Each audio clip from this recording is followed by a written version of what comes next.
Hello there, how are ya? Welcome back to How I Did It. Well, this video is about the upcoming dearth that we're going to have here in Florida. Now, this is my bee feeding station. It's on the far north side of the property, whereas the bees are on the far south side of the property. Wait a minute, switch that. Anyway, a peanut butter jar hanging in the back for the pollen, and then these glass jars are hummingbird feeders that I converted to bee feeders. And then on the right side there you'll see the two black totes. The bottom one is for pollen, the top one is for 1-to-1 nectar or sugar syrup. Alrighty, the only thing left to make this bee feeding station complete is a yellow jacket trap. Now, I got this idea from David at Barnyard Bees. He did a video of this and used duct tape to attach the 2-liter bottle to the top of his tote. I opted to go with rivets.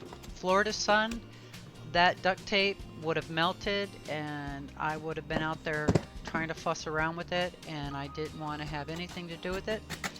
So that's where I initially started out trying little sheet metal screws that you use to attach gutters, and then I switched over to use the rivets.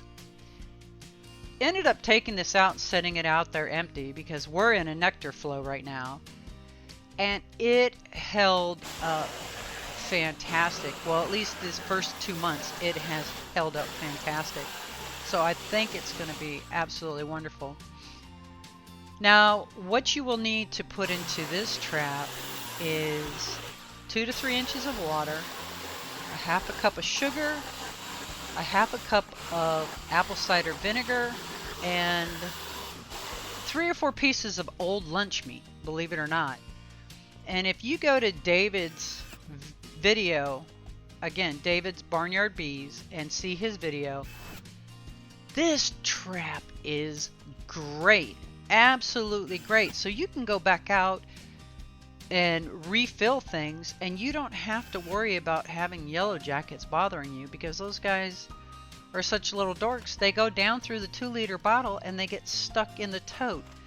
Now, I think it has to do with the fact that the tote is clear.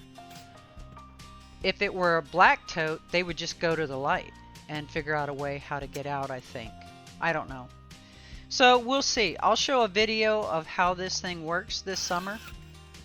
But again, it is just this easy. A simple 2-liter bottle, a tote from a garage sale or a big box store. You may have one up in the attic. Go ahead and throw the Christmas decorations off to the side and grab the one out of the attic. And it doesn't have to be huge. I think this tote is no more than, one of the 10 or 15 gallon type totes. I simply riveted these on and then took it out and left it, like I said, sit in my bee feeding area just to see how the design would hold up to the Florida sun, because right now we have a total nectar flow going on.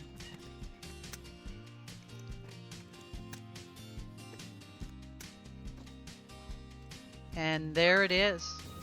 Alrighty then, I want to thank you all for stopping by. Have an absolutely wonderful and blessed day. I've got to go check on the puppies. Take care.